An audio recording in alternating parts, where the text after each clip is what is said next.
Eu vou conversar com o nosso comentarista do Balanço Geral do Geraldo Luiz, o Diógenes Luca, que é especialista, inclusive, nesse tipo de ação tática. Diógenes Luca, boa noite, obrigado por estar de novo aqui conosco, Diógenes. Te faço uma pergunta. Boa noite a você, a todo mundo do Cidade Alerta. Luca, é um serial killer cercado agora no meio da mata. Informação que a polícia recebe é que ele acaba de ser visto dentro de uma chácara. Esse cerco acontece, mas a pergunta é, existe diálogo com um sujeito desse? Existe alguma forma da polícia abrir negociação ou comunicação com um homem que diz estar matando em nome de uma seita macabra, Luca? Bate, a polícia ela atua em cima de uma técnica chamada gerenciamento de crise.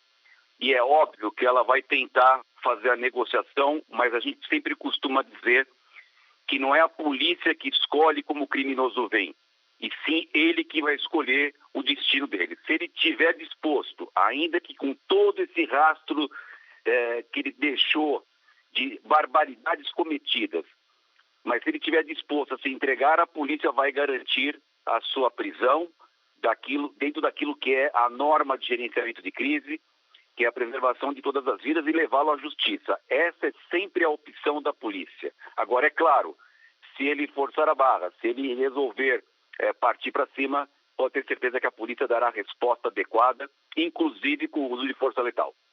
Agora, me diga uma coisa, Luca, eu lhe pergunto o seguinte, existe forma de ter diálogo com um sujeito como esse? Um homem que já matou 6 pessoas, que está atirando para matar. Esse homem, algum negociador tem preparo para falar com um homem que está dizendo que está matando em nome de Satanás? Ou precisa chegar já e tentar imobilizá-lo, por exemplo, com um tiro numa área não letal? Você que já passou por várias situações como essa, de acordo com a Ilana Casoy, que é pesquisadora de mentes criminais, ela diz que nunca teve conhecimento no Brasil de um serial killer agindo em nome de uma seita macabra. Podemos estar diante do primeiro caso, mas a pergunta que eu te faço é, um homem que está com uma arma na mão, sedento para atirar, dá para conversar com um cara como esse? Como um policial deve se aproximar de um sujeito que está dizendo que está lá para matar em nome de Satanás? Como é que faz para abordar um homem como esse, Luca?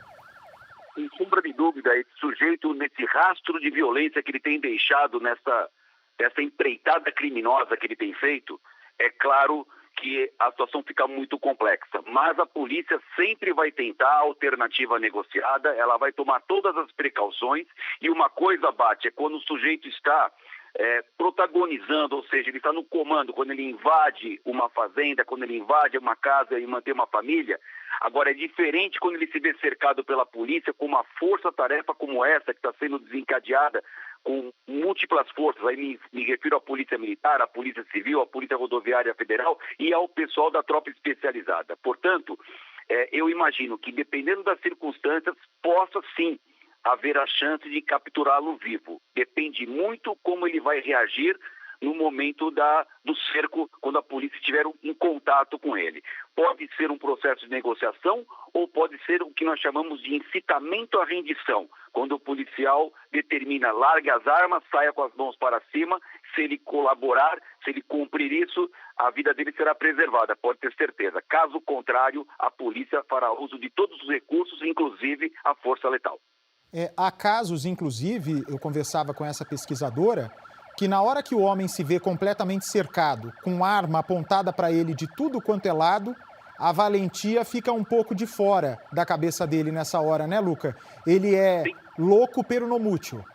Exatamente, Bate. É uma coisa quando ele está, como eu disse, protagonizando, ele está dominando a situação. Agora, se ele se ver cercado pela polícia, com esse forte aparato que está presente, totalmente cercado, é possível que ele se entregue. E também não vou excluir a possibilidade de um sujeito que tem esse tipo de anomalia, de repente, atentar contra a própria vida. É uma hipótese também que não pode ser desprezada. Mas a polícia vai, seguramente, se estiver com todo esse aparato, vai fazer a tentativa de negociação para levá-lo à justiça e responder pelos seus crimes, ou se ele forçar a barra, o que nós chamamos de incitamento à rendição. Se entrega, porque senão nós vamos invadir, nós vamos nos aproximar e ele vai levar a pior. É por isso que eu sempre digo, quem escolhe como vem é o criminoso, não é a polícia. A polícia ela vai cumprir a lei dentro dos rigores da lei, mas sempre preservando a integridade do policial, e é o que nós chamamos de estrito cumprimento do dever legal e legítima defesa própria dos policiais e de terceiros inocentes. Se alguma mãe tem que chorar, é a mãe do criminoso, sempre bate. Luca, nós temos a informação da presença dos snipers, né, de atiradores de elite agora nessa ação que cerca o criminoso que teria sido visto há cerca de 20 minutos nessa área de mata.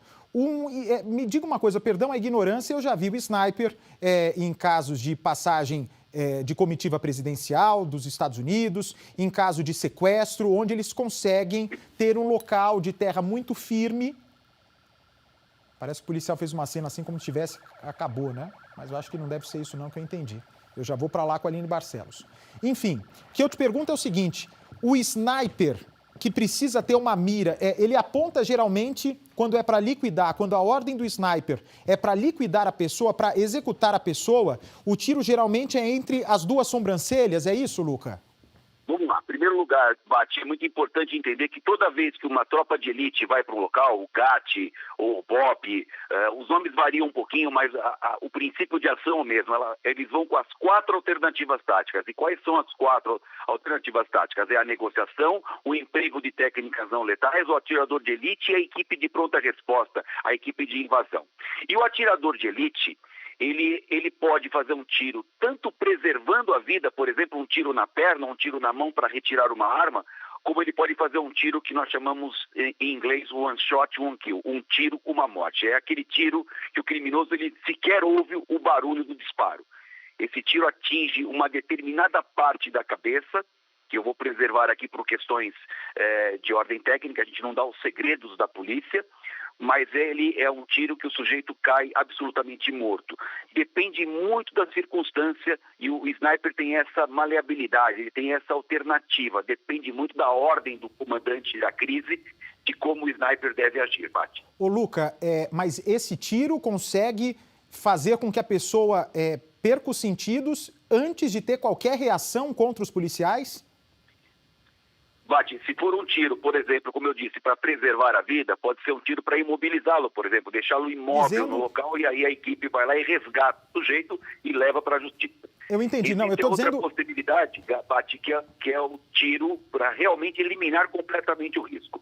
Quando a gente fala nesse tipo de tiro, que é para eliminar completamente o risco, é um tiro fatal. É um tiro que o sujeito vai cair morto, absolutamente morto, sem nenhum tipo de reação. Inclusive, o ponto que se escolhe para fazer o disparo é um ponto na cabeça que não impede completamente qualquer espasmo motor. Mesmo ele tendo um refém, se o sniper tiver a condição, o sujeito não tem espasmo motor que ele possa sequer apertar um gatilho de uma arma. Isso depende de uma série de circunstâncias e é o gerente da crise que determina para o atirador de elite qual vai ser a necessidade naquele momento.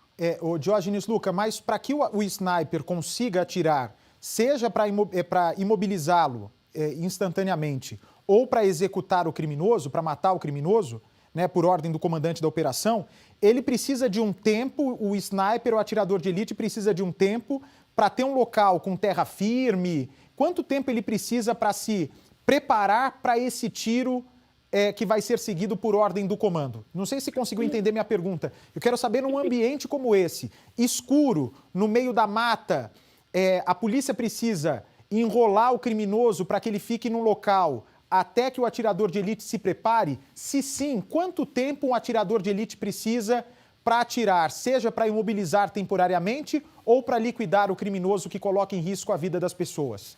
Bate, a sua pergunta é muito importante e muito pertinente. O atirador de elite ele depende de uma série de variáveis e às vezes as variáveis não estão presentes para fazer o uso do sniper, da arma de precisão. No local, se for mata fechada, se for local com muitos objetos à frente, o gerente da crise ele dá a ordem para o sniper, que nós chamamos de luz verde, que é para agir, e ele explica o que é o objetivo da missão. E o sniper é que decide se ele vai atirar ou não, de acordo com a sua condição de atingir o objetivo pretendido. Então, num caso como esse, que ele está dentro de uma mata, se ele estiver cercado de vegetação, o campo de atuação do sniper vai ser muito limitado, eventualmente até impossibilitado de agir. E aí entra uma outra alternativa, que é a equipe tática, fazer uma aproximação com escudos balísticos, etc. A equipe tática tem toda uma condição de chegar mais próximo e eventualmente fazer o que nós chamamos de um assalto tático. Então é o próprio sniper, é o próprio atirador de elite que precisa dizer para o comandante se tem visibilidade, se tem segurança na operação ou não. Pode ser que nas condições que nós estamos diante da mata, esse tipo de tática, esse tipo de serviço possa não ser efetuado. Exatamente, Bate. O comandante da crise, ele estabelece a possibilidade, ele passa para o sniper o que deve ser feito. Ele dá luz verde para o sniper agir. Agora, quem decide se vai agir ou não é o próprio atirador, respeitadas as condições do terreno, as condições do alvo, as condições, porque um sniper, Bate, ele não pode pensar apenas no alvo que ele vai atingir, ele tem que pensar se aquele projeto pode transfixar e atingir uma propriedade, atingir uma outra pessoa inocente. Então, é muito complexa a atuação do sniper. É por isso que o atirador de elite, ele tem toda a autonomia para, de repente, avisar o comandante da crise que não é possível fazer uso do sniper naquele momento. As condições não são satisfatórias para o emprego dessa alternativa. É por isso que tem uma série de variáveis e de condições para que o sniper possa bem agir para atingir o objetivo pretendido, que pode ser a eliminação completa do agressor, ou seja, matá-lo, tirar a vida do sujeito, ou então, eventualmente, até um tiro que nós chamamos de tiro preservando a vida, um tiro que possa dar um tiro na perna, um tiro para imobilizar, um tiro para retirar a arma que ele porta, depende muito das condições. Eu vejo nessas condições que nós estamos trabalhando aqui, num local de mata fechada, pouca chance de um atirador de elite ser utilizado, sobretudo à noite. Diógenes Luca, nós estamos falando de uma ação tática que envolve também o sistema de comunicação. Possivelmente esses policiais estão no ouvido com um fone, com rádios comunicadores, onde eles seguem, né, eles mais ouvem do que falam as regras do comandante, as ordens do comandante, que vai coletando as informações e vai chegando à conclusão sobre como vai agir no momento de crise. A minha pergunta é a seguinte: para a ordem de atirar, seja de um policial tático ou seja de um policial de elite, essa ordem chega pelo comandante da ação por voz, é algo verbalizado ou visualizado? É algum sinal que é feito e todos os policiais sabem, seja o sinal verbal ou visual, o que é para fazer? Como funciona na hora da crise, na hora de revidar ou não ao ataque do criminoso? São duas circunstâncias, Bate. Em relação ao sniper, o atirador de elite ele recebe a ordem do gerente da crise, a ordem específica do que deve ser feito. Por exemplo, eliminar completamente, tirar a vida do sujeito. Ou então, ele pode receber a ordem de dar um tiro e tentando preservar a vida do sujeito, só incapacitá-lo para que possa ser preso. Essa é uma possibilidade. Quando o gerente da crise dá essa ordem, o sniper recepciona essa ordem e ele vai agir de acordo com as condições que estão presentes no momento, podendo até, inclusive, não agir. Essa é uma circunstância, uma ação que é dada uma ordem e o atirador de elite, a partir do recebimento dessa ordem, ele avalia as circunstâncias de bem cumprir a ordem na integralidade e assim agir. Essa é uma hipótese. A outra hipótese, Bate, que é muito mais presente no meu modo de ver, de acordo com a geografia do local, mata fechada, é uma equipe tática que está fazendo uma incursão e aí se deparar com o sujeito, vai ser quase que um incitamento à rendição, um anúncio, larga a arma, e se o sujeito titubear, retardar o cumprimento da ordem, a polícia vai fazer o uso do estrito cumprimento do dever legal e vai atirar no sujeito se ele não responder aos comandos da polícia. A polícia não vai titubear, sobretudo com um sujeito que já tem essas características, já tem assim todo um mapeamento do temperamento criminoso, beirando a psicopatia desse sujeito, o grau de brutalidade, o grau de rusticidade que esse sujeito tem apresentado em todos esses dias de buscas incessantes por parte da polícia. Então, se ele se deparar com uma equipe de pronta resposta, uma equipe tática, fazendo ali a incursão no local e se deparar com ele, vai ser praticamente um incitamento à rendição, caso contrário, ele vai sair dali morto. Diógenes, numa cabine de pilotos de avião, sobretudo nesses aviões maiores, nesses aviões que levam centenas de passageiros, há algum tempo a conversa era permitida. Pela comunicação, como há muito barulho dentro da cabine, o piloto, o copiloto e até pouco tempo atrás que existia ainda a função de engenheiro de voo, eles podiam falar o que eles queriam. Por exemplo, algum comentário curioso. Nossa, hoje está muito frio, hoje está muito quente. Meu Deus, minha mulher está brava porque eu estou indo trabalhar. Meu filho está chorando porque vou ficar 2 dias fora, enfim. A comunicação era liberada. Até que aconteceu uma tragédia na aviação e esses pilotos, a partir de agora, a partir desse acidente, né, pela revisão dos especialistas em aeronáutica, eles fazem hoje um protocolo muito rígido. Eles só falam o que é extremamente necessário. Durante um pouso, se o comandante decide arremeter, ou seja, não pousar, decolar novamente, ele desiste de tocar a pista, ele precisa dar uma palavra de ordem. E essa palavra de ordem tem que ser seguida imediatamente. Pelo copiloto, já se faz um plano de decolagem nova rápida, em questão de segundos, e a própria tripulação de cabine já sabe do que se trata e age no caso de uma possível emergência. A minha pergunta é a seguinte: existem termos técnicos para atira, não atira, ataque sem arma de fogo? Tudo isso, existe uma nomenclatura ou é uma conversa mais informal entre os agentes? É isso que eu gostaria de saber, o que acontece no calor dessa crise. Existe um comandamento da operação, Bate, e as instruções são dadas, mas a equipe que está em solo, a equipe que está na patrulha, né, o grupo tático, ele tem total autonomia de tomar as suas atitudes sem necessário comunicar, por exemplo, o gerente da crise. Imagine que nós temos várias patrulhas fazendo essa verificação nessas matas, nesses locais. Se deparar com esse sujeito, vai ser ali aquele grupo de policiais que vai tomar todas as decisões com total autonomia. Não precisa fazer nenhuma comunicação. Eles têm autonomia para poder agir numa comunicação no pequeno grupo que está ali presente. O policial, ele sabe muito bem quais são os limites da lei, ele sabe interpretar o que nós chamamos de estrito cumprimento do dever legal, ele sabe que é possível tentar a solução negociada, mas eventualmente o próprio criminoso não dá esse espaço e aí é preciso fazer uso de força letal. Então o policial que está ali no calor da ação, ele tem total autonomia em pequenas patrulhas, nos pequenos grupos que estão distribuídos para fazer essa busca, esse vasculhamento no local. Não precisa parar e fazer uma comunicação com o gerente da crise, que eventualmente está lá no posto de comando ou no comitê de crise. Não precisa, tem total autonomia para poder agir. É assim como funciona no piloto de avião, Tralho. O comandante, ele tem total autonomia para tomar as decisões, eventualmente de fazer uma arremetida, eventualmente de cancelar um pouso, eventualmente de buscar um aeroporto alternativo. É a mesma autonomia que o policial tem naquele momento que está ali crucial, onde ele se depara com a situação de risco, onde há vidas de inocentes em jogo, a própria vida do policial. Nós temos, Bate, uma coisa chamada hierarquia das vidas. A primeira vida a ser preservada é a do policial, a segunda de terceiros inocentes e a última do criminoso. A gente não inverte essa ordem.